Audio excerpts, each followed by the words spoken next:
Bonsoir à tous. Voici les titres de l'actualité de ce mardi. Douala, des points de vente improvisés obstruent la chaussée. Plutôt que de s'installer dans des marchés conventionnels, de nombreux commerçants font le choix de prendre place sur la route et sur la chaussée pratiquement. Des installations anarchiques et spontanées dans le non-respect de la loi qui posent un réel problème à la cité. On en reparle dans ce journal. On parle également de la discrimination au cœur des échanges de ce jour à Yaoundé. Les acteurs des droits de l'homme et le gouvernement ont planché sur ce fléau lors de la 3e session de formation de droit international des droits de l'homme. Les détails dès l'entame de ce journal. Et puis, le plus de l'info ce soir s'intéresse à la question des micro-projets parlementaires. À la faveur de la session du mois de mars qui vient de s'achever, la question a encore longuement meublé les conversations des députés. Entre refoulement et même désormais refus des programmes, le plus de l'info a mené l'enquête. Voilà pour le sommaire.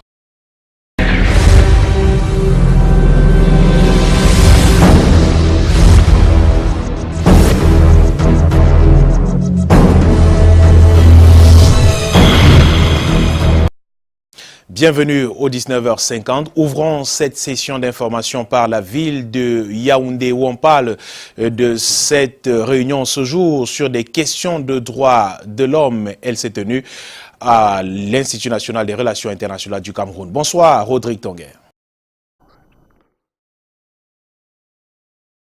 Michael Tipko, bonsoir à toutes et à tous. Le thème discrimination qui sonne comme un tabou sous d'autres cieux marque le quotidien des populations des pays d'Afrique centrale. La question est au centre de la 3e session de la formation en droit international des droits de l'homme à l'Institut des relations internationales du Cameroun. Outre les pouvoirs publics qui prennent part aux discussions, les acteurs de la société civile et des organismes internationaux. Grand regard croisé. Arnaud Gefak, Aminou Alioum. Amphithéâtre 700 de l'Institut des relations internationales du Cameroun plein à craquer. Une cour d'intellectuels constituée. Ici, on parle discrimination. À chacun son regard. Situation au Cameroun vue par le gouvernement.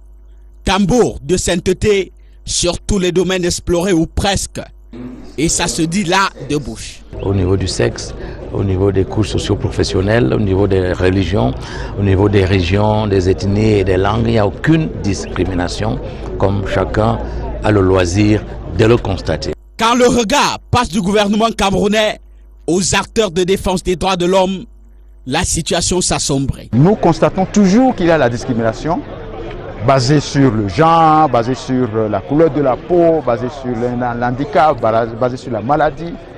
Totale divergence avec le premier regard, il faut les réconcilier autour de cette 3e session de formation de droit international des droits de l'homme. À l'initiative lyrique, la Fondation René Cassin, l'Institut international des droits de l'homme et l'école citoyenne et politique de Yaoundé. Au centre de la formation, la discrimination à questionner sur toutes ses formes. C'est-à-dire, quels sont les tests? Qu'est-ce que veut dire d'abord discrimination? Que veut dire discrimination? Quels sont les tests qui encadrent la discrimination? Et en Afrique, quels sont les tests qui encadrent les questions de discrimination? Comment est-ce que la discrimination se manifeste? Comment est-ce qu'on fait pour lutter contre les discriminations? Quels sont les facteurs à prendre en compte pour lutter contre les discriminations? Nous pensons que c'est tout ça qui va contribuer à la lutte contre la discrimination, dont au respect des droits de l'homme. Les travaux s'étendent sur 5 journées pleines et mettent sur le banc d'écoute les acteurs venus de tous les pays d'Afrique centrale. Le contentieux post-électoral des sénatoriales du 25 mars dernier désormais complètement vidé. Le Conseil constitutionnel a examiné les 2 recours en annulation du scrutin au sud-ouest et à l'ouest introduits respectivement par le SDF et l'UDC. Si le Conseil a jugé recevable ces requêtes, il les a rejetées après examen au fond. Il reste donc aux 11 sages d'enrôler les chiffres issus du décompte de la Commission nationale de recensement des votes et de rendre son arrêt portant résultat des élections. Cet arrêt, c'est-à-dire sans possibilité d'appel, est attendu au plus tard le 9 avril prochain à 23h59 au thème d'une audience publique au Conseil constitutionnel. Dans le chapitre des contentieux, toujours depuis ce matin, les magistrats des juridictions administratives sont à l'école du contentieux administratif cette fois-ci et de l'harmonisation de la jurisprudence au cœur des problèmes, entre autres les annulations des titres fonciers, le contentieux disciplinaire et les contrats administratifs. Karel Mezatia Choya Luc Vondor. La mise en fonction des tribunaux administratifs est effective depuis plus de 5 ans. Problème, l'application quotidienne du droit administratif suscite encore moult tergiversations au point de diviser les magistrats d'une même juridiction.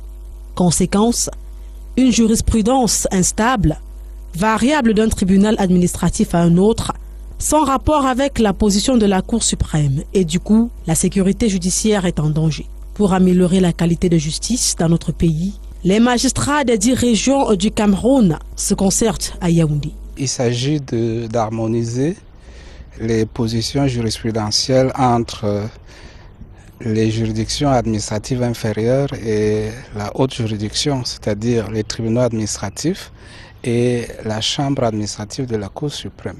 Fil conducteur de cette réflexion qui va durer 3 jours, le contentieux administratif au Cameroun, législation et harmonisation de la jurisprudence. Les 8 experts conviés pour la circonstance vont en outre échanger avec ces magistrats sur plusieurs thématiques, notamment le contentieux électoral. Cette année, c'est une année électorale. Si, par exemple, les élections parlementaires, présidentielles aussi, sont la compétence, n'est-ce pas, du Conseil constitutionnel, les tribunaux administratifs, n'est-ce pas, sont appelés, n'est-ce pas, à siéger en cas de litige électoral pour les élections municipales.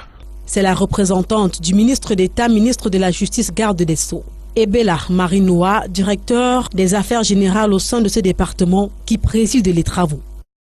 Vers une stratégie pour la politique nationale de l'habitat, c'est le cœur d'une réflexion qui s'ouvre en pleine crise de l'habitat dans notre pays, marqué par la carence d'habitation décente. Un atelier préliminaire s'est ouvert ce jour à Yaoundé sous les auspices du ministre de l'Habitat et du Développement urbain qui perçoit 5 axes comme étant majeurs pour la résolution du problème. Ce sont la révision du code et du régime foncier domanial, donc des terrains de construction, le financement qui doit dépasser le niveau du financement classique pour aller vers le crédit hypothécaire, mais aussi le financement des logements sociaux spécifiquement, ou la fiscalité adaptée à l'industrialisation pour ce qui est des matériaux. Autour du ministre en charge de l'habitat pour cette question transversale, représentants d'administrations compétentes et autres organisations internationales. Jean-Claude Boinchou a confié à la presse les espoirs placés en la stratégie d'une politique nationale de l'habitat attendue de ces travaux. Nous sommes reconfortés par le discours du chef de l'État le 10 février qui a demandé de repenser la politique de production des logements. Et nous pensons que la qualité des intervenants, la qualité des participants va nous permettre d'avoir un bon produit pour soumettre à la très haute hiérarchie que notre pays possède cette nouvelle politique de l'habitat. Culture, la pêche, une vraie niche de richesse pour qui pourrait aider à accélérer la croissance si seulement les jeunes s'y intéressent davantage. Constat qui transpire des concertations occasionnées par les travaux du comité de pilotage du programme CD2 AFOP lancé depuis 2008 et qui évaluait au cours de sa 15e session tenue ce jour à Yaoundé le lancement de la 3e phase. Le point avec Arnaud Ngefak et Bertrand Chassé. Prédilection en 3 secteurs d'activité: l'agriculture, la pêche et l'élevage. Les jeunes ciblés. Garantie d'auto-emploi, le programme C2D AFOP, créé en 2008, fait le bilan de 10 années d'activité. Nous avons formé dans les centres de formation environ 4600 jeunes. Et parmi ces 4600, 3000 sont déjà installés. Et dans les 3000, l'État a donné une subvention de 4 milliards de subventions pour qu'ils s'installent. Pour ce qui est des écoles d'agriculture et d'élevage, on a formé 5000 dans les métiers d'accompagnement et de conseil. Et pour ces métiers d'accompagnement et de conseil, la plupart sont recrutés à la fonction publique, dans les ONG et dans les mairies. Ici à Yaoundé se tient la 15e session du comité de pilotage. Le ministre en charge de l'agriculture et son collègue patron de l'élevage et des pêches portent l'onction du gouvernement. Après une décennie d'action, la 3e phase qui entre en vigueur là est centrée sur la consolidation et la pérennisation. Ça veut dire que AFOP doit disparaître pour que les structures pérennes prennent la relève de manière indéfinie pour que désormais le dispositif qu'on a rénové et mis à niveau reste à ce niveau jusqu'à je dirais, l'éternité. C'est tout honorable dans un contexte de projet assuré et bien rénové. Qu'est-ce qu'on met derrière le mot rénové? On a mis des nouveaux contenus qui sont portés désormais par des référentiels de métiers. Il y a 11 métiers qui se déroulent aujourd'hui. On a progressivement recyclé l'équipe pédagogique et même recruté de nouveaux formateurs. On a amélioré le cadre de vie en construisant des salles de classe et des dortoirs. Et enfin, on a mis en place un dispositif pour accompagner les jeunes au terme de leur formation à s'installer pour être agriculteurs, éleveurs ou pêcheurs. La nouvelle ère s'ouvre à cette troisième phase avec un élan de victoire. En sport et du football, les compétitions de la Coupe de l'UNIFAC, pas toujours connues à 2 jours du tournoi. Le tirage au sort prévu initialement ce jour à Yaoundé a été reporté à demain mercredi en cause de la régularité des informations, notamment des documents d'identification transmis au comité d'organisation de la compétition de foot dédiée aux moins de 17 ans. Les sélections nationales de la Coupe de l'Union des fédérations de football d'Afrique centrale ont une journée pour mettre les choses dans le bon ordre avant le kick-off de la compétition le 5 avril prochain ici à Yaoundé. Je vous propose d'écouter le secrétaire général de l'UNIFAC, Guy-Marc Mokopete, qui revient sur ces difficultés au micro de Francis Gemnan et d'Alain Gizankanga. Le règlement spécial de ce tournoi précise que les joueurs doivent évoluer avec des passeports en cours de validité. Et donc, mais dans le contrôle que nous avons effectué depuis l'arrivée des délégations, nous nous sommes rendus compte qu'il y a des délégations qui sont venues soit avec les sauf-conduits, soit avec les laissez-passer, soit avec une partie de passeports. Et ça nous crée des problèmes justement. Ça nous crée des problèmes de contrôle et de respect des textes que nous avons nous-mêmes mis en place.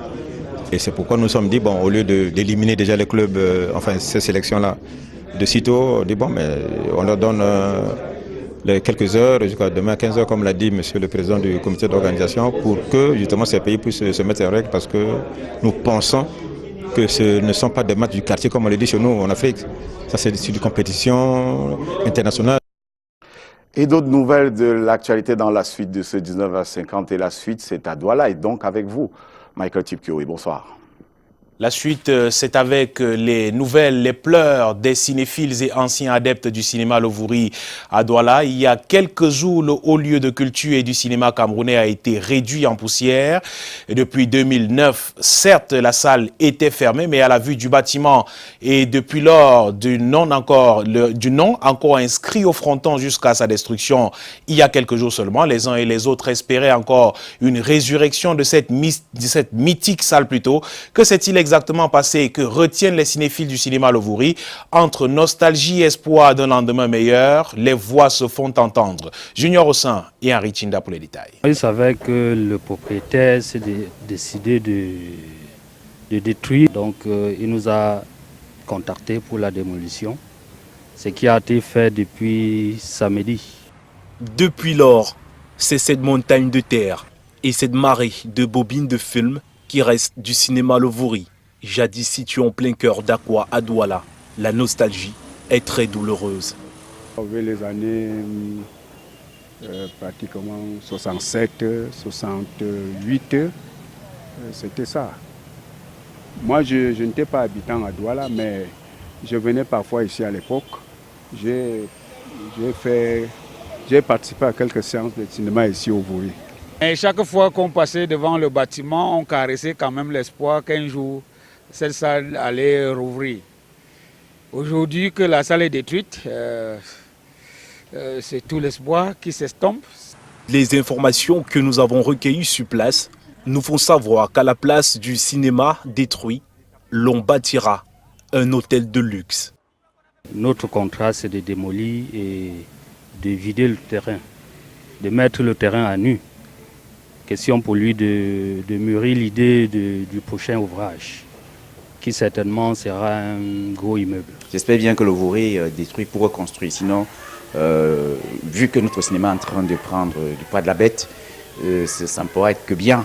Mais si c'est pour faire autre chose, ce sera vraiment triste. Avant la destruction de ce cinéma, tout ce qui restait était un immeuble silencieux, sans siège, doté d'un vieil écran, d'un rideau et de quelques documents désormais réduits en poussière. Après sa fermeture en 2009, tout espoir s'était finalement envolé. Ils jouent au quotidien un véritable jeu du chat et de la souris avec des autorités administratives et parfois avec des agents de la police municipale. Ce sont des commerçants qui, au lieu d'occuper des espaces dans les marchés, ont élu domicile sur les trottoirs et parfois même sur la chaussée. Faites un tour dans la ville de Douala et vous constaterez justement que les rues sont parfois obstruées par des étals de ces commerces spontanés au mépris de la loi et de l'autorité administrative. Ces vendeurs clament qu'ils n'ont pas d'espace pour s'installer dans les marchés conventionnels. Leurs activités sont parfois vecteurs d'embouteillages graves dans la ville. Lille Piedjou et Martin Luther Djomo pour les détails. Montée Vallée Bessengue à Douala au Cameroun. Ce boulevard est occupé par des commerçants. À longueur de journée, meubles, layettes, câbles et autres produits sont vendus. Il fait dans les câbles marins et forestiers. Donc c'est-à-dire ça fait dans les machines pour les billes de bois. Pour certains, cela fait plus de 7 ans qu'ils ont transformé cet espace en véritable marché, malgré la menace des intempéries et des autorités locales. Déjà la mairie, pas si nous dérange.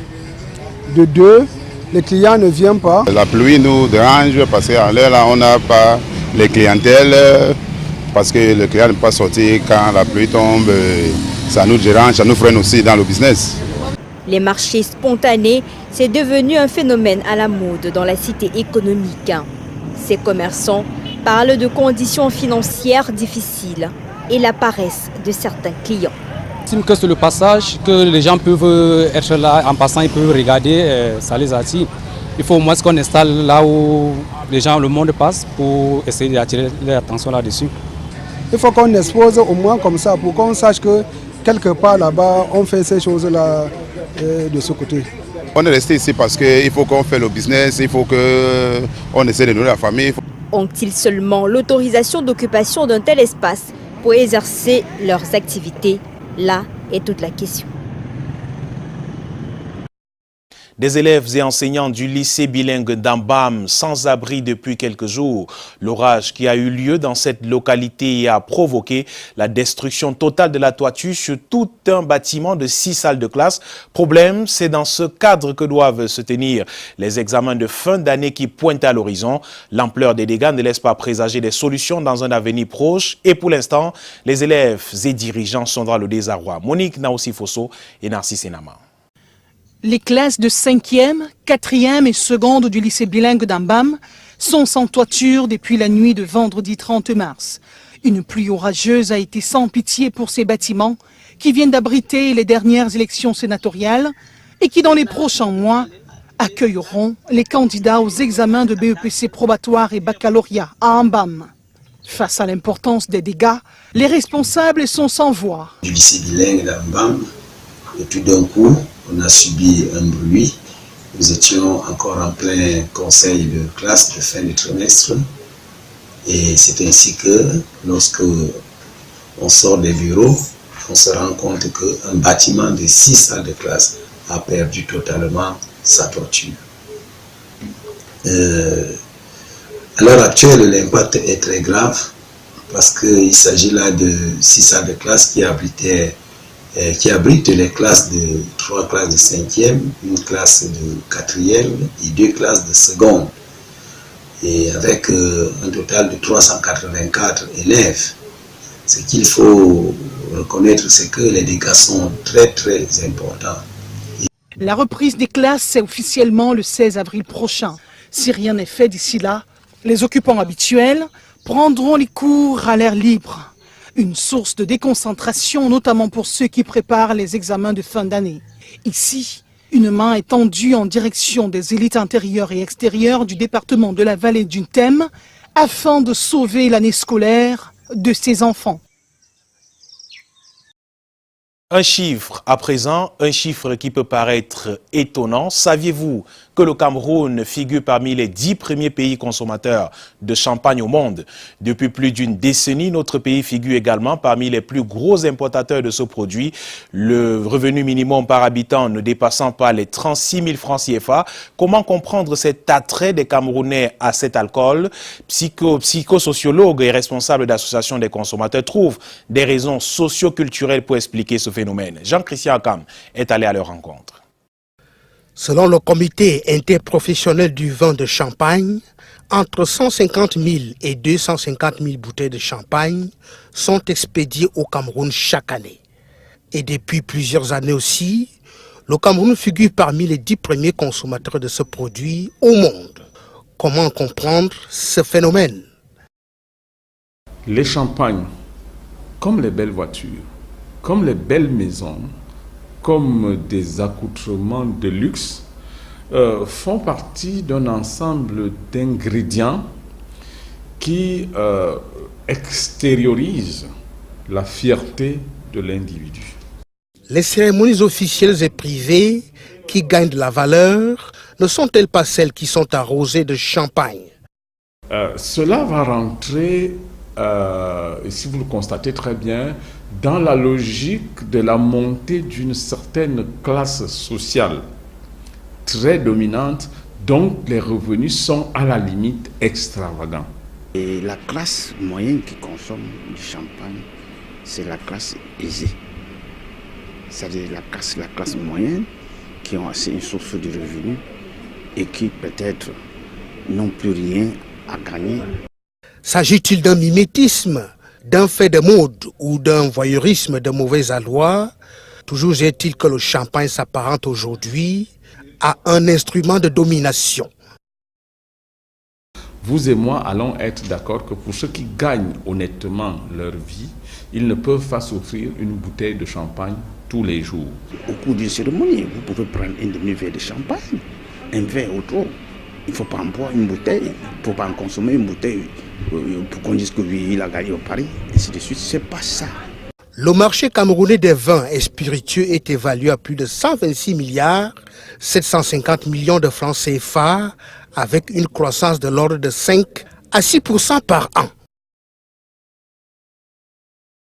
Les récentes mutations dans l'armée camerounaise ont redessiné le déploiement territorial de la 11e brigade d'infanterie motorisée.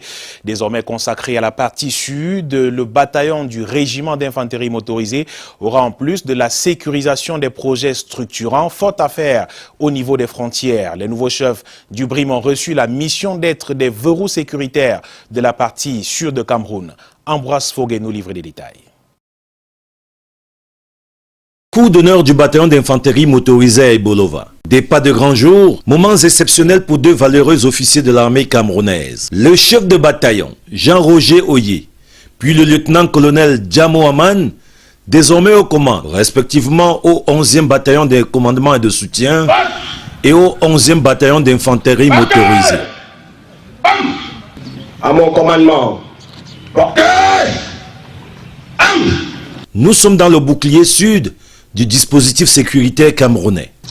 Appelez-vous en permanence à sécuriser non seulement les frontières, mais aussi les projets structurants, tout en luttant contre l'insécurité dans vos zones d'action.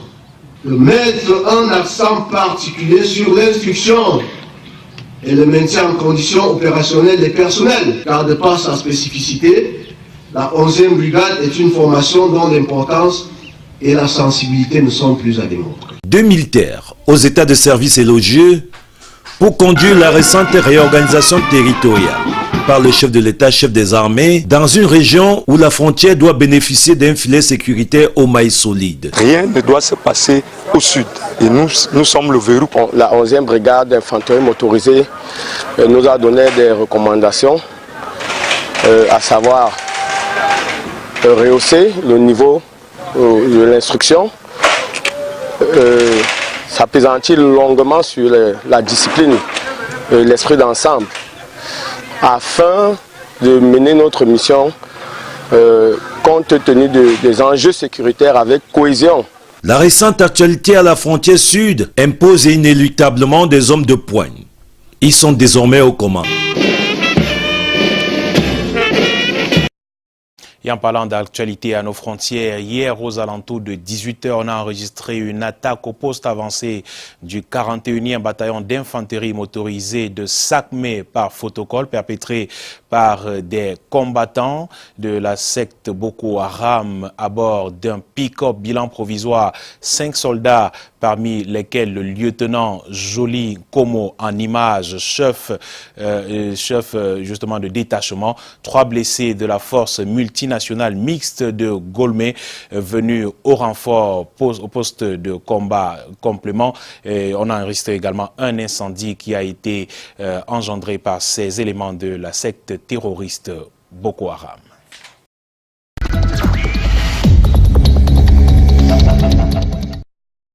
La fin de la session parlementaire de mars vient d'être marquée par la fin de la législature des parlementaires sénateurs.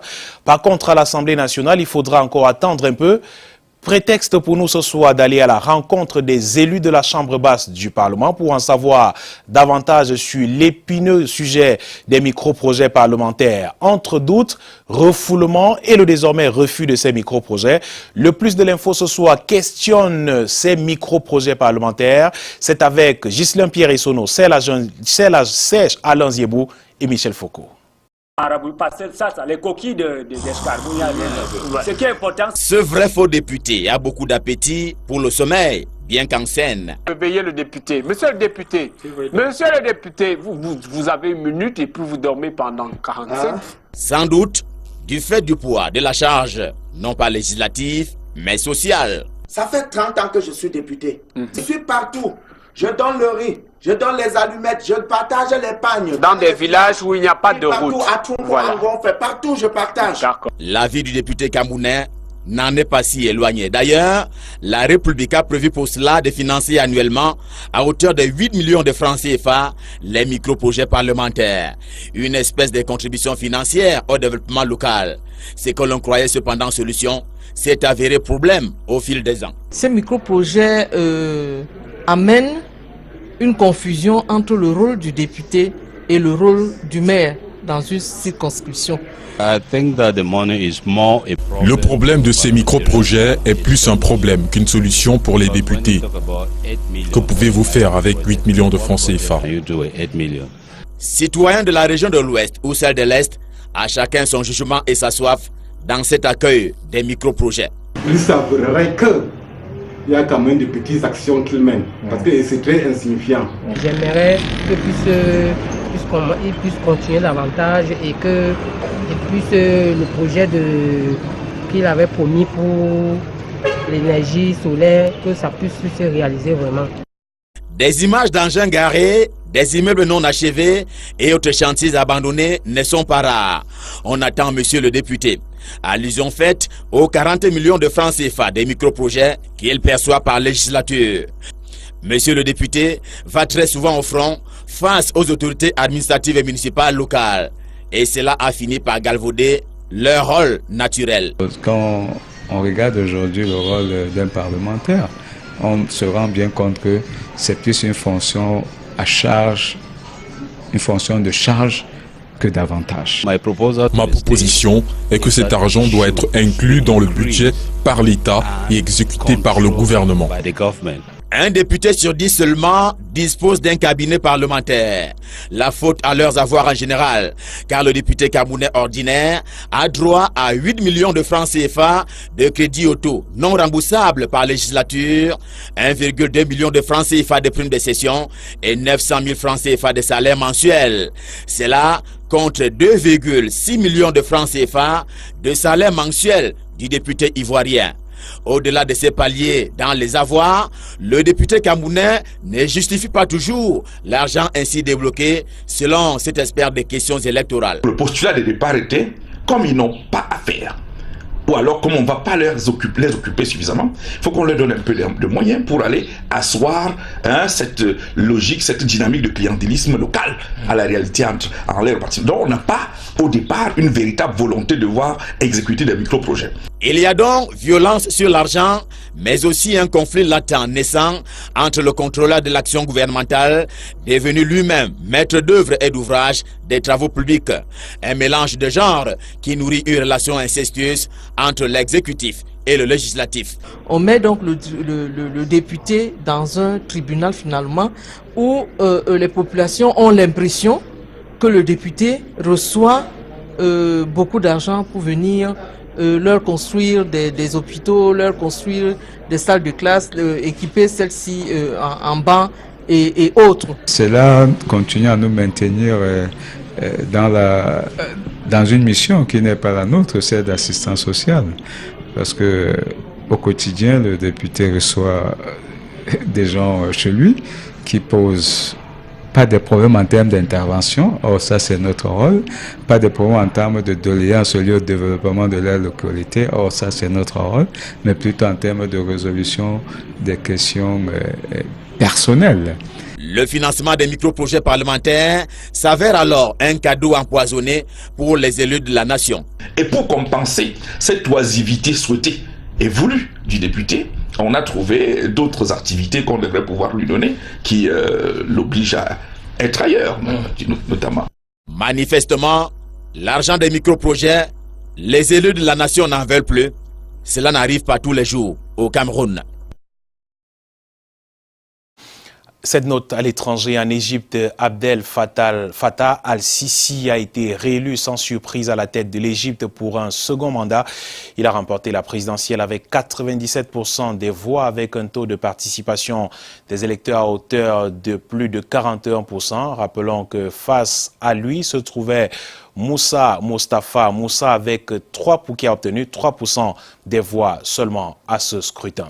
Voilà qui fait l'actualité ce soir au Cameroun et en Afrique. Mesdames, Messieurs, merci d'avoir suivi. Je vous donne rendez-vous demain lorsqu'il sera 19h50. Bonsoir.